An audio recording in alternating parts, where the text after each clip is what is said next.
welcome. Yes, it's not Friday, but I couldn't resist making this video. First of all, thank you to all my members, patrons and donors. Okay, let's roll on with this madness.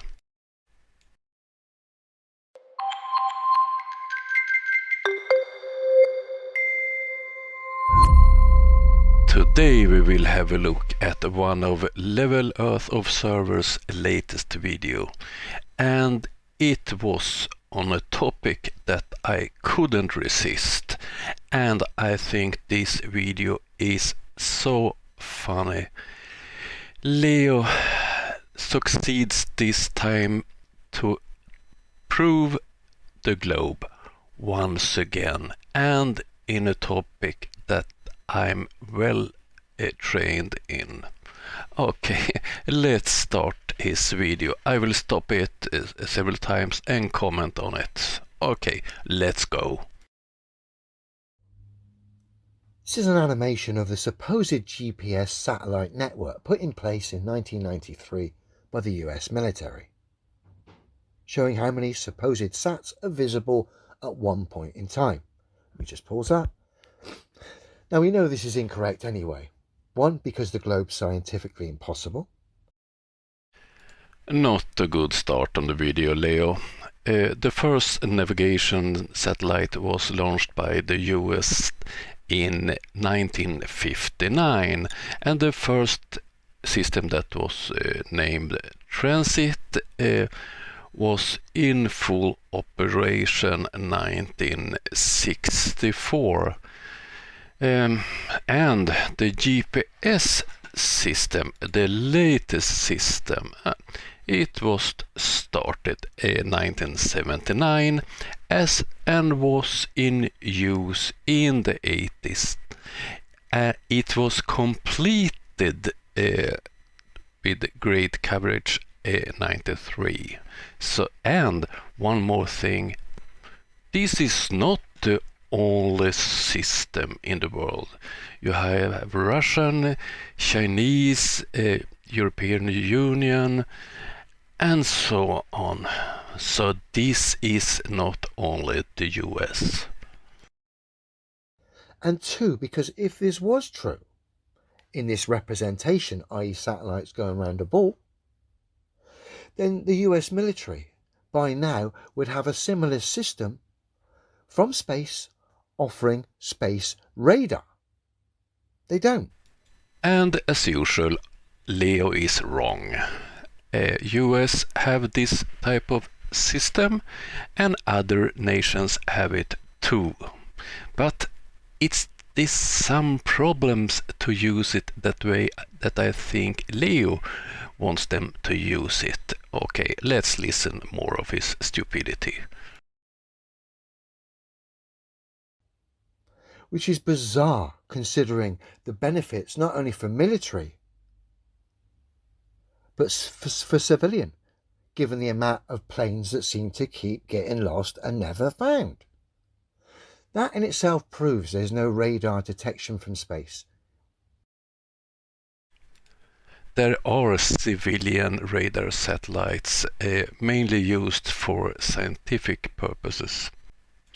So according to Leo, they should track every plane using satellite-based radar system. How should they identify each plane then? And why? There are already systems that sense the location on planes and identifications.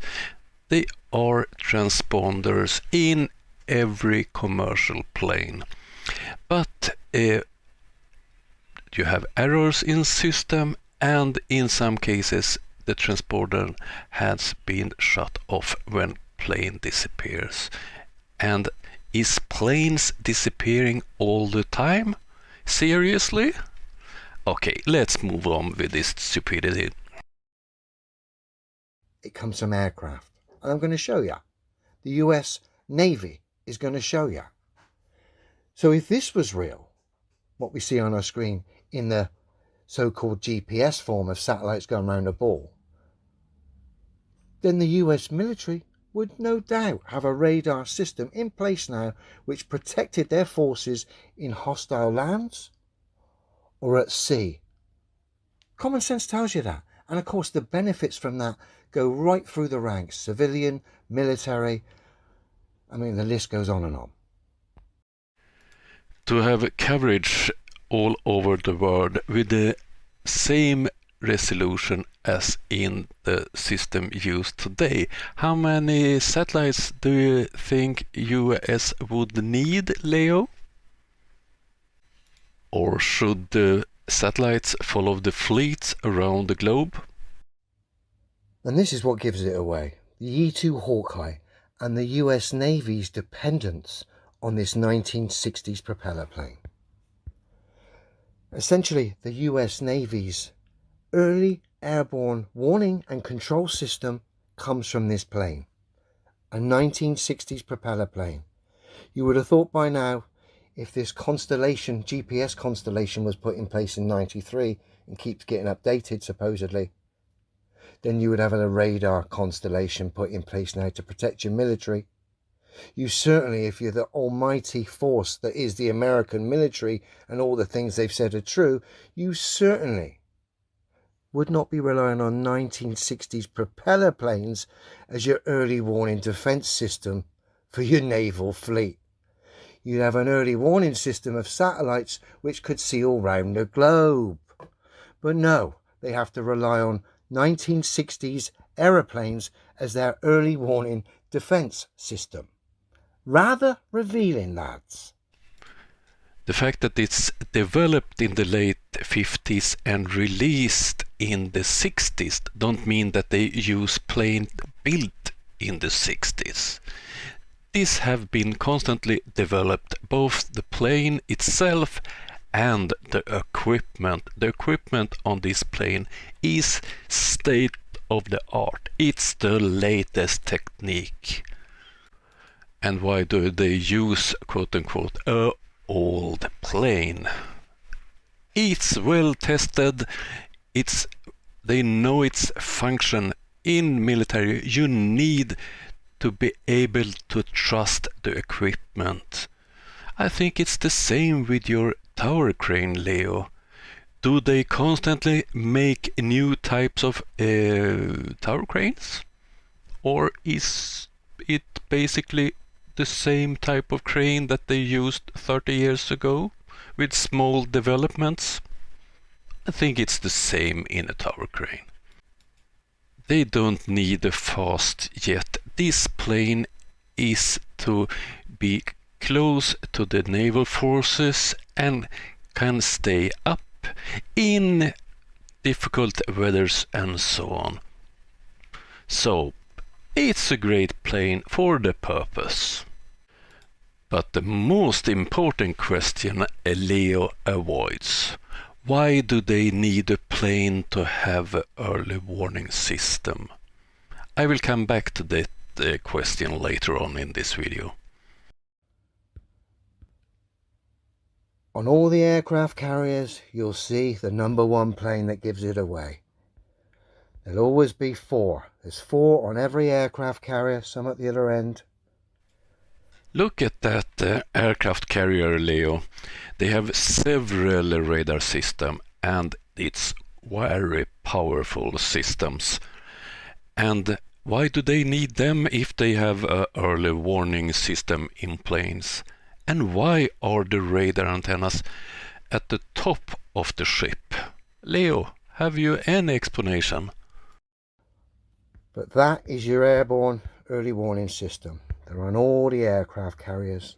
There's no satellites going round the ball. That's why the US Navy relies on 1960s aeroplanes as its early warning detection system at sea. Where is it? Hawkeyes. Each Hawkeye is a flying early warning system for the carrier and air wing. Total on board, 4. So on each aircraft carrier, 4. I should imagine in hostile waters, 2 will be up in the air, doing loop-the-loops or figure eights around the fleet or whatever, providing their protection. Obviously, if they're not in the air, they're not protected, clearly. Why are the ships better protected if the Hawkeye is in the sky? It's not armed, that plane. So what benefit is it with the plane in the sky? Please explain to me, Leo. Because there's no satellites. There's no satellites, obviously, otherwise you wouldn't need these planes. If the GPS constellation was true, you'd have a radar constellation as well. You can fake the GPS constellation with land towers and bits and pieces. You can't fake this. Planes will keep getting lost. You'll come unstuck in hostile waters if you've not got your radar system via planes in place, because there's no obviously no radar system defense from space, despite the incredible applications that would offer for civilian and military. Leo, you're repeating yourself all the time, but you don't come up with any proofs at all. And one thing more about defense systems. Do you think that the US military reveals all the systems they have and how they work? Really? Yeah, kind of obvious at this point, guys. Headphone warning here as we see this satellite exposing globe destroying 1960s plane. Take to the air. Take it away.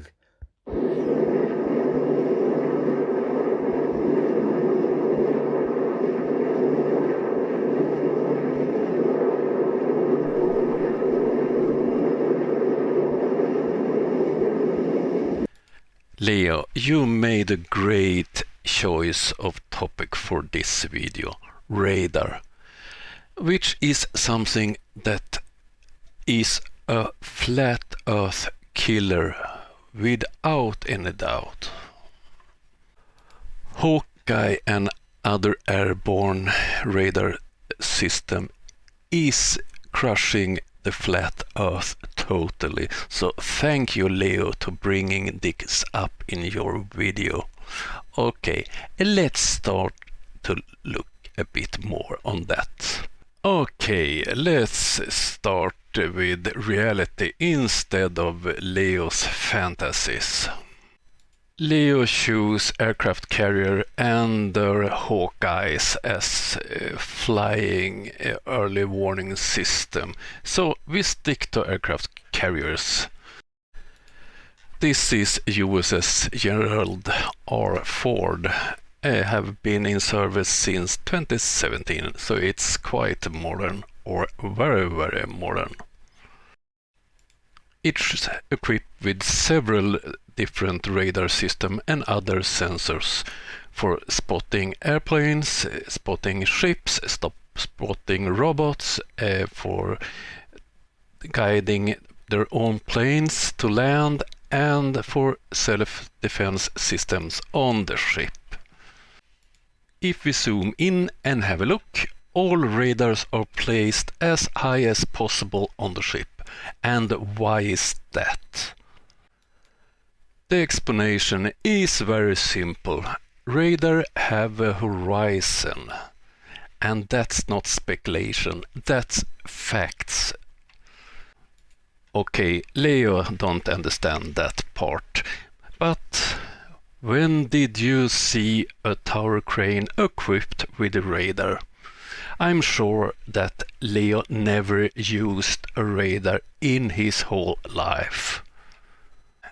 It's a difference between me and Leo. I'm not a tower crane operator, but I'm commander on naval ships, so I'm trained in using radar and I've used it a lot. So I know by own experience that radars have a horizon. It's true.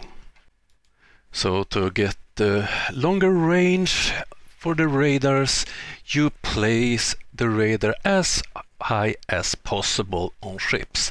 That's a fact.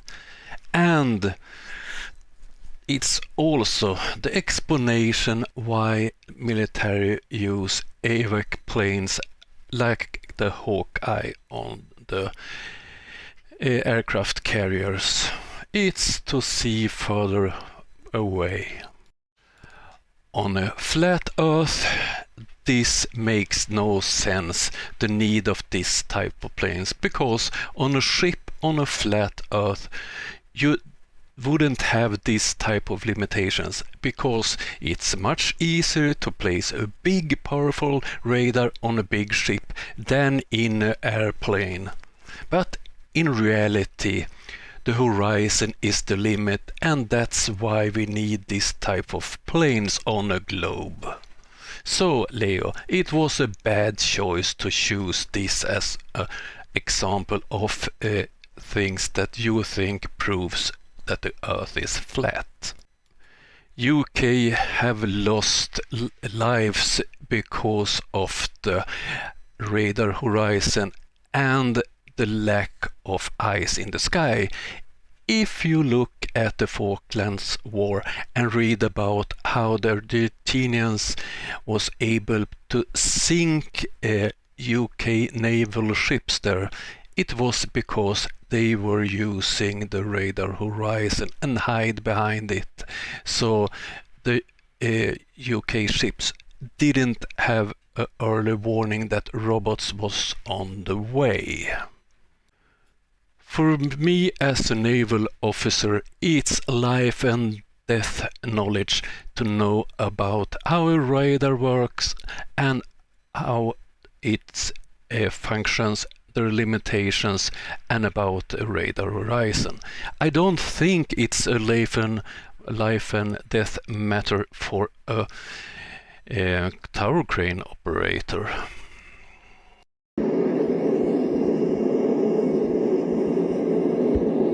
Yeehaw! Don't you just love it when a retro 1960s aeroplane tears down the narrative, exposes the satellite pantomime, and of course the globe as well? Love it! Yeah! You just have to love it when a flat earth fanatic and a 60s airplane proves the globe once again. Okay, thank you for watching, see you next time.